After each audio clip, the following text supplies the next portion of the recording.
अगर पैशन होता ना तो आपकी रूह उस पर जुड़ी होती है. आपकी अगर रूह जुड़ी है तो आप अपने आप करते without trying to rationalise it, without trying to question it कि ये क्यों करना चाहिए कि नहीं करना चाहिए, मेरे से होगा या नहीं होगा, ये सब दिमाग में आएगा ही नहीं. ये मेरे से होगा, बिल्कुल होगा और मुझे करना ही है और मैं कैसे भी करके रहूँगा. But that's it. Hi, I am Praveen Mehta. I am an engineering dropout. In 2019, just prior to the lockdown, I drove from India to Argentina. So that is about 74,000 kilometers to circumference of the earth, 60 countries. In fact, I had planned for about 62, but I could do 59, 330 days away from home. This world drive or any such endeavor which I do outdoors is not my day job. I am a textile raw material trader. We have 4 offices, Bombay, Surat, China and Dhaka. You know what, people ask me, how did you go on the world drive and when did this thought come into you? Now typically, you know what, I can build any story around this. I can say, oh, one day I was sitting and I had this dream and I had this idea, or I saw a person who inspired me a lot, or I read a book or any of those sorts. But that is far from true. That doesn't really happen in a regular life like mine. At 40, men go through midlife crisis. When the body is saying that you're still young, you can still do an affair, and mind is saying, no boss, you need stability. That is the conflict playing in most the middle-aged men, and that is what the midlife crisis is all about. So at 40, I think I began with my first endeavor or my first trip, that is from Bombay to Goa on cycle. And like every other thing, for every other trip you'll stretch it a little further. So then after Bombay to Goa, Manali to Leh, again on cycle, then on motorbikes, from Bombay all the way to Kanyakumari and back, then Chandigarh, those quintessential biking trips. So several such bike trips, several such cycling trips. I started running as well. I'm a marathoner. I run 21 kilometers, half marathon. I started swimming. I am now training for Ironman and all of that.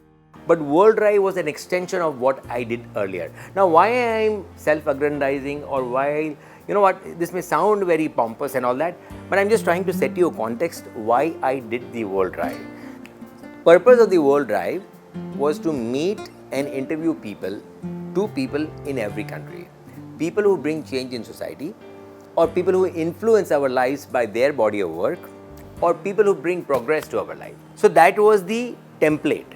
And the filters were whether they are Nobel laureates, whether they were Maxis awardees, whether they were Skoll awardees, Shob awardees, और कहीं कोई country में कुछ नहीं मिला. I mean, these awards में कोई category में fit नहीं हो रहा है. So whether they have spoken on something, whether they have done some relevant work on a subject which is unusual, or whether they have been awarded the highest civilian award in that country. So these were our filters. Within those filters we found people.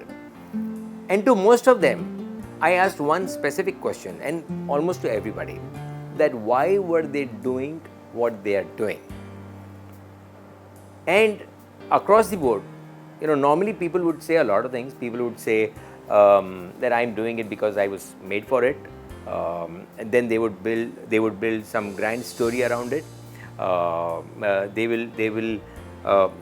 will portray that they were born for it, and the message was sent by some higher supreme, and there was this cosmic intervention where they realized that they were born for this, etc., etc.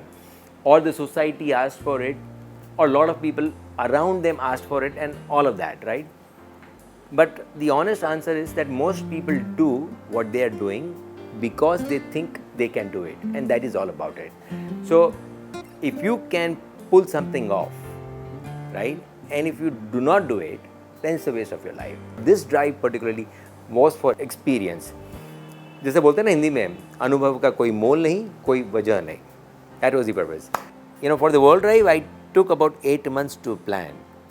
So you make the list of things that you need to do before you go on the World Drive, on work front, on visas, on car, on your own training, setting things right, because you're responsible, right? At 50 or 55, you're responsible for your child, for your wife, for your parents who are now 80. So you're responsible for all of these things, and plus if you're running a business, you're responsible for your business as well. So you need to put everything in right place and in proper perspective, that they don't haunt you. Somehow, when you're on the world drive and your parents are nearing 80, all those thoughts about them come. What if they don't feel well? What if anything happens to them? What if there is an emergency? What if they need you immediately? All those things will come into your head. So, you need to orient yourself first that if anything happens, you'll come back. Just come back and forget the whole exercise, forget the whole Excel sheet you have made, etc. Because that is priority number one. Fortunately for me, everything went well. Your wife can be your biggest motivator or can be your biggest challenger. Luckily for me, my wife was the biggest motivator, and she was the one who said, why not? If you want to go for the world drive, please go. Let me tell you about my takeaways on this world drive. So takeaway number one, that you really have to be ill-fated and unfortunate to find a wrong person in this world. Second, I used to be judgmental before I went to the world drive. And if you are judgmental on people for what they wear, what they eat, how they speak, if you are judgmental about all that, then you're blocking yourself from access to the new world.